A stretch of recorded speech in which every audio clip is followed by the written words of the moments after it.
guys. Kasi Putang ina, ATV pinaking boy. Okay, brake, outside, inside. Nok puti. Woo! Isa pa. Outside, inside. Outside, inside. Nok puti. Outside, inside. Okay, portal. Bueno, body position. Alalay. Putang ina. Okay, baka may mga tayo content dito. Okay, front brake, inner. Okay, pasok. so napalaban na tayo, hindi pa tayo mabaw niyan.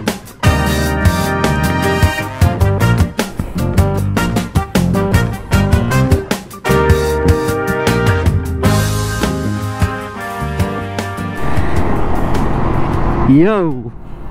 So what is up, real bloods? So for today's vlog is ipa-vlog natin ngayon yung bago nating bike na si Snow.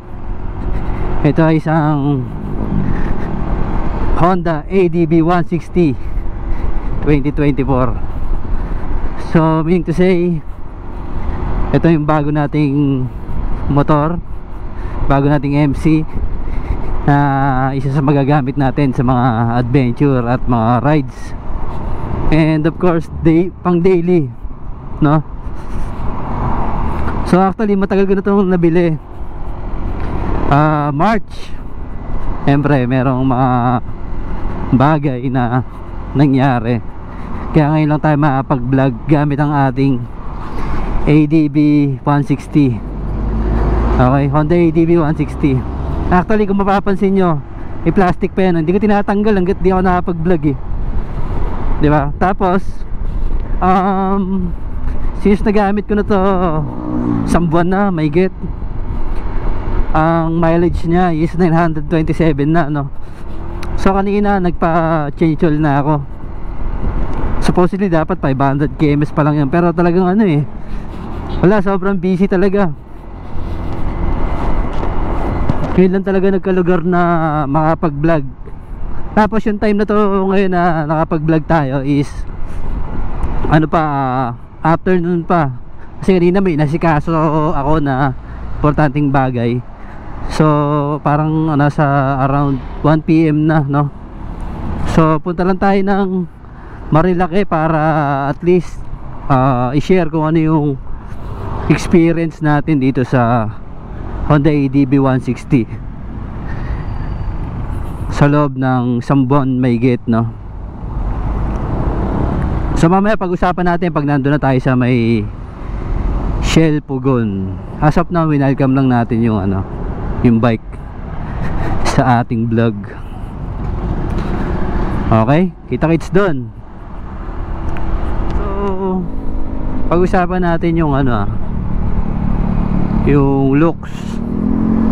Siyempre unang-una kung bakit mo binili yung ADB, siyempre yung looks niya napakaganda. Definitely naman talaga napakaganda. Aggressive, sporty, na may, siyempre nandiyan yung pagka-elegante rin, ang ganda talaga eh. Para sa akin yung design sophisticated, kompleto na. Tapos yung speed. Yung speed nito okay naman, quality naman. Mabilis siya, nakaka-overtake naman. Yun ang gusto ko sa isang bike eh. Pag bumibili ako ng, halimbawa kung i-compare sa 125, 150, 160, 180. Kasi meron 180 yung KRB, di ba?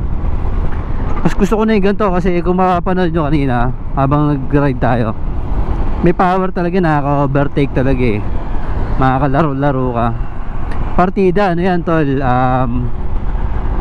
wala pang panggilid dyan. Okay, tulad yan, responsive siya, smooth yung delivery nung power.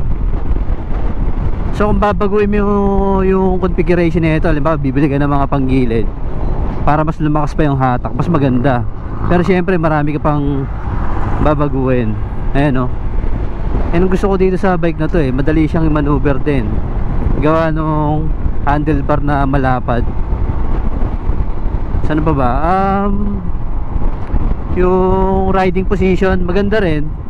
Nung una nakangawit ako kasi parang nakataas masyado yung kamay ko eh. Kasi ang gamit ko dati Honda Click 150 version 1. So nung una na nataasan yung mga braso ko, pero eventually nasanay din naman. Tapos medyo relax na rin. Tapos ano pa ba? Yung gas tank nandito na. Yun, isa sa pinakamagandang features ng Honda ADB. I-click mo na lang yan dito, tapos bubox na yung gas tank. Tapos yung opposite ano niya, click yung ano naman sa upuan. So magkatabi lang, no, up and down. Para bang ilaw ng ano, ilaw ng bahay, parang ganun lang, 'di ba? Kasi mga for example yung Honda Click version 1, ito lang, isa lang yung click para sa upuan, no. Ito dalawa na, fuel tsaka gas tank. So magandang features yun.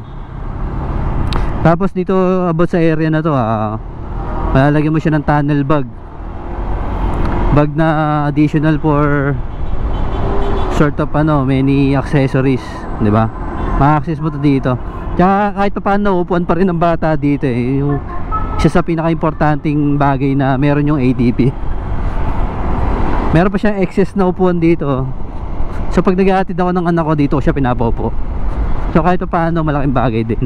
Although hindi siya made para sa gano'n, no? Pero para sa akin yun yung one dun eh.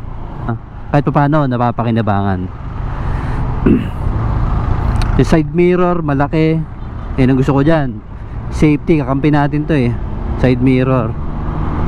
Yung panel, may oras, kasi hindi ko pa siya na-adjust eh. May oras, speedometer, kilometer reading, yung odor. Tapos yung meter ng consumption ng gas natin. So based on the screen, 36.3 liter, 36.3 kilometers per liter. Yun. So okay naman, tipid. Nakalimutan ko yung nito eh, parang tank capacity, parang ata to almost 8 liters, no? Or 8 liters. Pasensya na, hindi ako hindi ko pa talaga halos inaaral yung bike. Meron siyang hazard, merong idling stop. Yan, same pa rin kung ano yung meron yung ibang version. May idling stop. Tapos naka dual shock na siya, no? So malaking bagay. Kung i-upgrade mo pa, gagamit ka ng mga all-ins, mas maganda. Kung may pera ka, mas maganda yung performance. Pero so far so good naman. Angkas ko yung anak ko tsaka asawa ko pagka inaatid ko sila sa office tsaka eskwelahan. Okay naman kami. Kasi may kasama pang bag dito, mabigat. Yun, so far so good.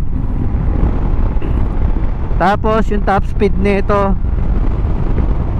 nasa 120 kph, long stretch yun. Ginawa ko siya sa Pasay, no? Dun sa may papuntang Resorts World. Wala nga lang vlog yun kasi trabaho yun eh. Talagang tinesting ko lang. Pero so far so good para sa isang 160cc na motor na medyo may kalakihan. Tsaka magaan siya dalhin, ano? Yan ang maganda dito, maganda dalhin. So later on, pag-usapan natin kung ano pang makikita kong maganda rito. Mai-share ko sa inyo kung ano pang magagandang bagay na meron dito sa ADB 160 pagdating na dun sa may Shell Buso-Buso. Okay? Kita-kits doon mamaya.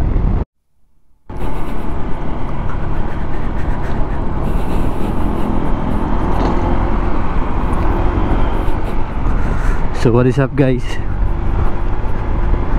Andito na tayo sa Shell Buso-Buso. So sa tinagal-tagal, no? Isang buwan din mahigit bago nakaakyat. So ang tagal.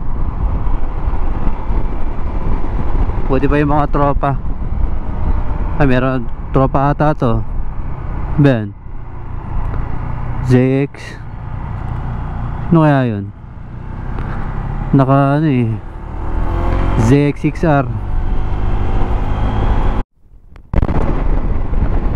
Ganda ng daan ngayon ah. Bagong spalto oh. Ano, tuntuan na naman ang mga tekamots natin ito yan. Tuntuan na naman kayo ah. Ang ina nyo ah. Nakakatuwa tong bike na to kasi kahit pa paano mabilis siya, no? Kaya naman ang bagay na maganda rito. Unlike sa iba, di ba? Parang nauna ka pang magalit kaysa dun sa makina eh. Ikaw galit na galit ka na eh, para lumiko eh.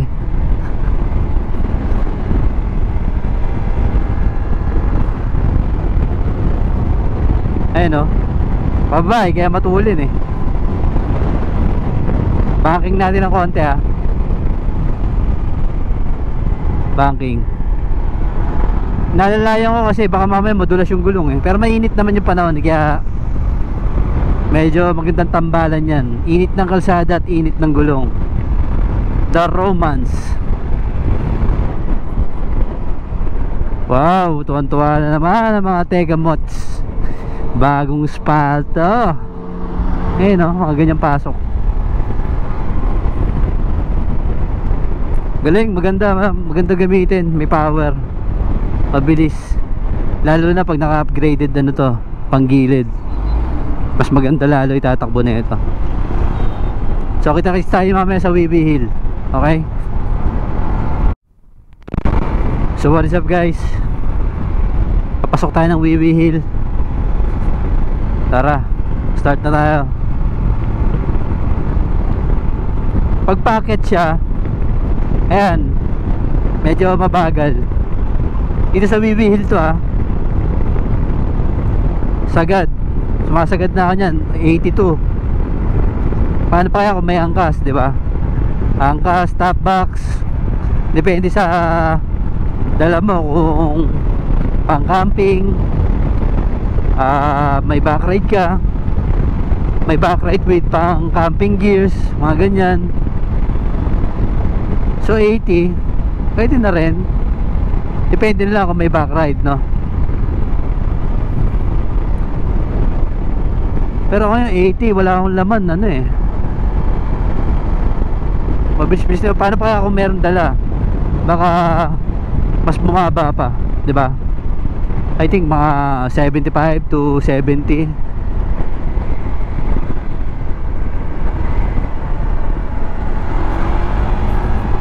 Okay, clear. Pasok.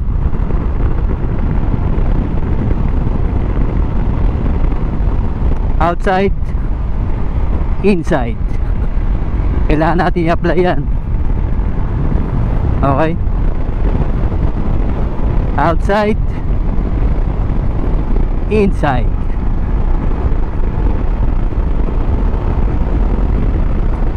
Okay, mabilis siya. 90, 96, 98, 100, 100 plus. Okay, outside, brake.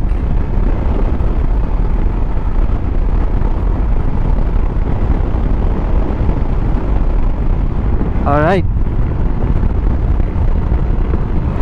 Outside, brake, inside.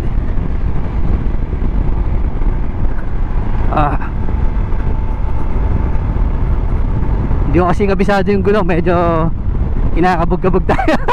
Putang ina. Pero okay naman, mainit yung panahon, makapit yan, malaban. Yan o. Alright. Yan. Dahan-dahan lang. Oop. Okay. Overtake. Putang ina. Bitin-bitin talaga pag scooter. Hindi katulad pagka big bike eh. Isang piga, pasok eh. Alright. Yun.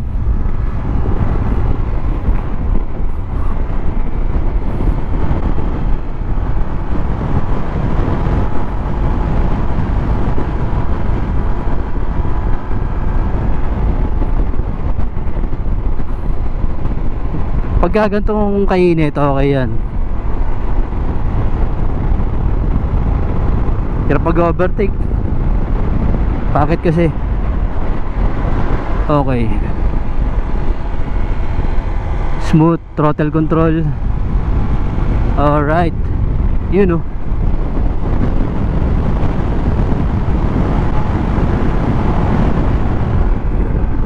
Putang ina, ADB binaking boy. Wala na mamimitik. Umuwi na. Putang ina. Woo!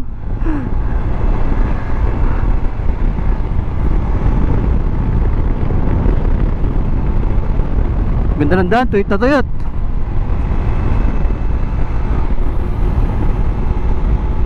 Grabe, brown na brown ngayon. Sobrang init. Pero okay yan pag nagra-ride ng ganito. Medyo mabilisan. Okay, brake. Outside. Inside. Knock ng puta. Woo! Siya pa. Outside. Inside. Outside. Inside. Knock ng puta. Outside. Inside. Outside. Inside. Woo! Ano, napalaban ka ba sa akin? Wala eh, bagong may-ari, kamote. Ayan o. Outside, inside. Woo! Inside, dahan-dahan.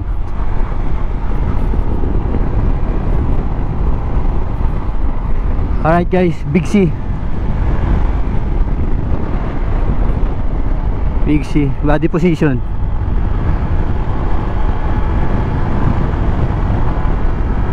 Yun. Okay. Portal. Preno. Body position. Alalay. Putang ina. Okay, baka may mga tayo content dito. Okay, front brake. Inner. Okay, pasok. Kailangan magba-bat out ka rin. Siyempre, kahit sabihin mong scooter to. Ayun o. Tain.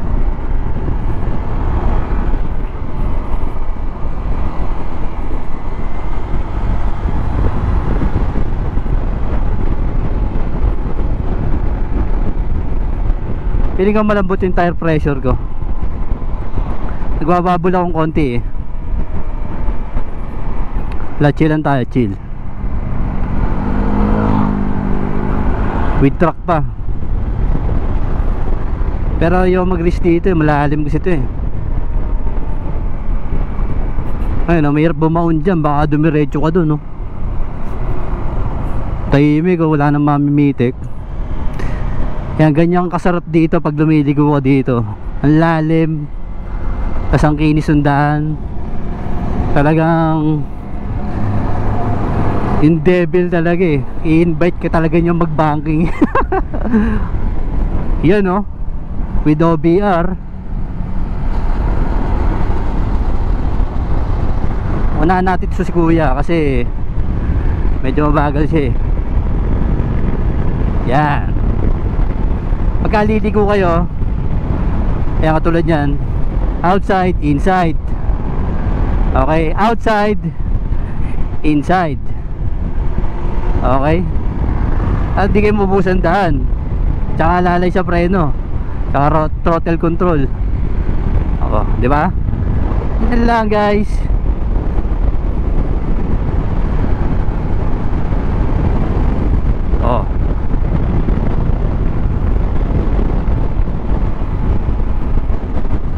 sarap ng panahon, ng hangin. Dito mahangin eh. Welcome to the Manukan.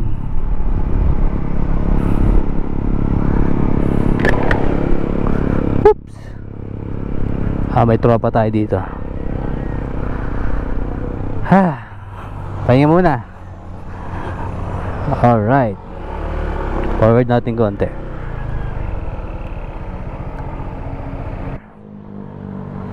Unang akit natin sa Marilake.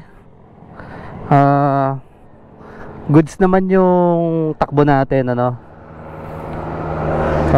Okay naman yung speed nya para sa isang 160cc na ADB. So napalaban na tayo, ano, hindi pa tayo bumabaon yan. Okay naman yung suspension nya, no? Yung laro sa banking, okay naman. Medyo malambot lang ata yung gulong ko, pero okay lang yun kasi nag-banking naman tayo. So guys, meron tong hazard yan. May hazard dyan. Pandali natin. May hazard dyan kung makikita nyo. Okay. May plastic pa yan, mamaya tanggalin natin yan pagdating sa ilog. So maganda naman siya gamitin. May bilis, may lakas. Pero ang di ko lang gusto sa kanya yung medyo bitin, no? Sa akyatan. Kasi pag medyo steep, parang naglalaro lang siya ng ano eh, 85 pagka solo rider, walang top box siguro, ganun. 85 kph ha. So sa may wheel yun kung nakita nyo. Tapos i-assume natin kung merong back ride, mabawasan yun, siguro mga 80 na lang. Kung meron kang side pannier tsaka top box, more or less baka 75 na lang packet mo nito. Pero goods na yun, 75 kph. So para mag-perform ng mas malakas to, no, siguro dapat mong i-upgrade yung panggilid, no? But so far, sarap siya gamitin, nakaka-enjoy. Okay din yung mga ano, mga suspension niya pagka yung akit ka sa mga gutter. Maganda rin. So shoutout nga pala sa mga Pares tuwing Thursday GP. Ayan o. Hindi pala usok ang moting ngayon, Pares no, diba? Tara.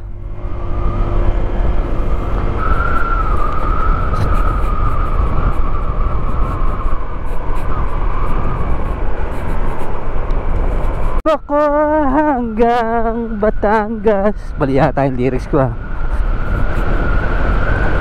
Tapos magsiswimming doon sa beach. Magdadala ako ng Aray ko puta. Whoop. Cellphone ko yung gagi. Kanta ka pa.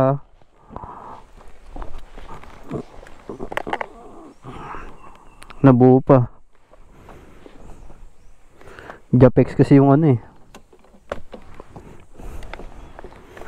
Diyan ka muna. Napapahiya ako sa'yo.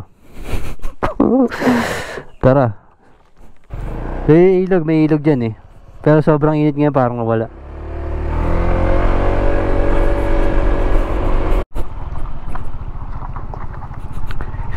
Yo, so what is up guys? First river. Tingnan natin kung makapag multiple river crossing tayo. Okay, wala tayong dalang tsinelas, so taas natin ang mga paa. Alright, mabak mo sa akin. Ito ang gusto ko.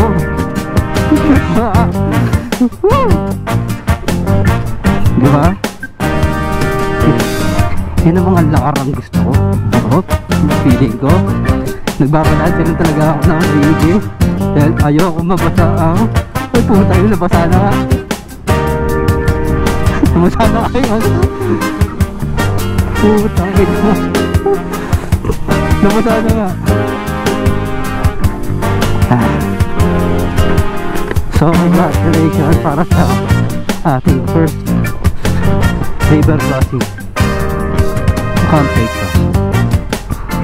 So, kilar na rin tayo, no? Para kung income tayo. Okay. So, masasabi ko lang pag nag-camping ako ngayong summer, talagang salo mo lahat ng init, ano? Salo mo lahat ng init. Dry na dry yung paligid. Sabi na dry yung ilog, oh. Trip lang naman yun tayo para ano, laban ng laban. Napakakita yung spot dyan ngayon, mahalos doon, diba? Kotse, oh. Ano yun, Lancer Singkit o river ko sulit. Nakakabul ng ADD, diba? Putang ina, pakanip.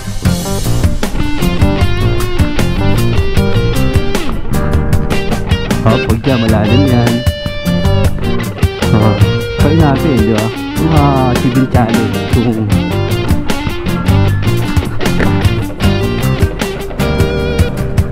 Okay ba? Puwan na kayo.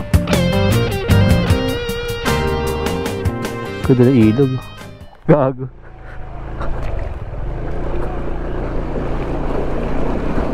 Ha? May lalim, oh. Pwede maligo dyan, oh. Tayo dun sa Cyril Blood PH. Gala yan, eh. Kailangan gumala ng gumala, di ba, pare? Eh, nabul ng kalabaw.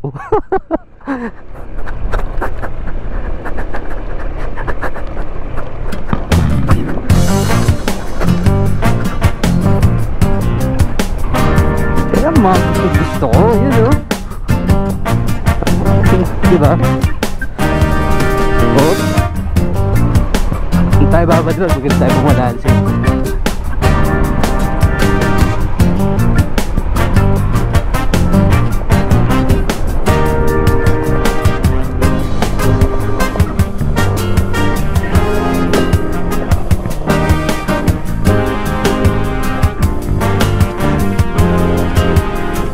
Saan tayo babawin? So malayo-layo na tayo magmula doon sa pinuntahan natin. Alam, gusto ko to, eh. Diba? Pag gusto, may paraan. Pag napunta tayo dito, wala na ibang dahilan.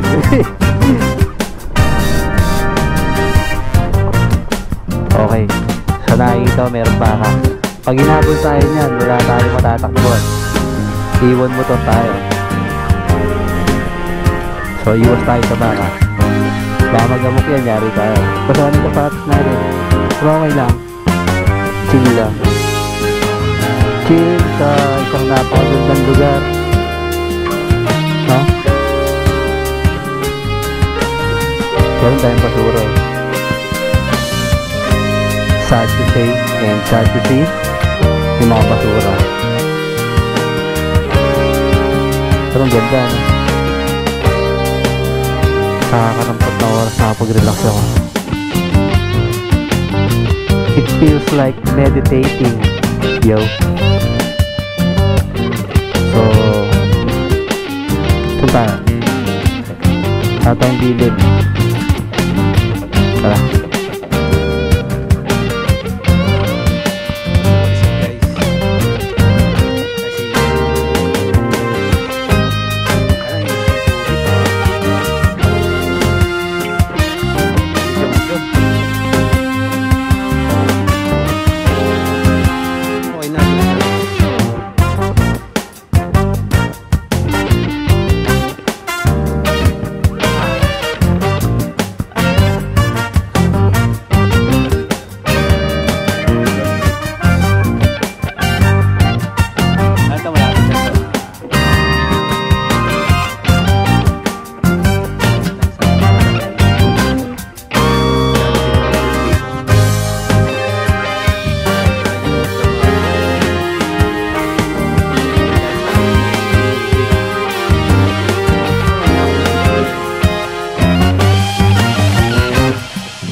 Yeah.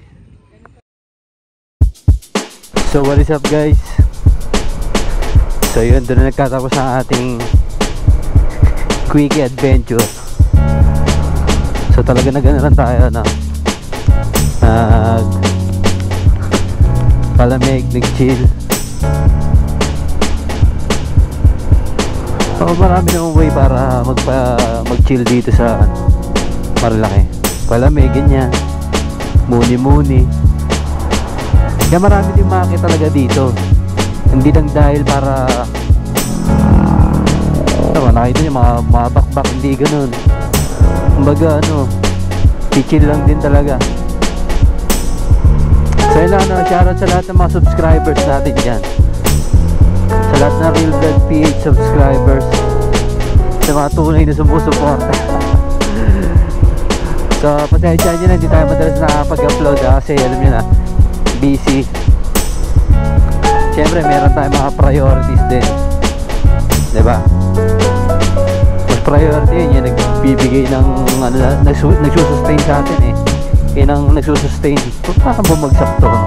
So ganito talaga yan. So yun lang, thank you. See you in the next vlog. Peace out.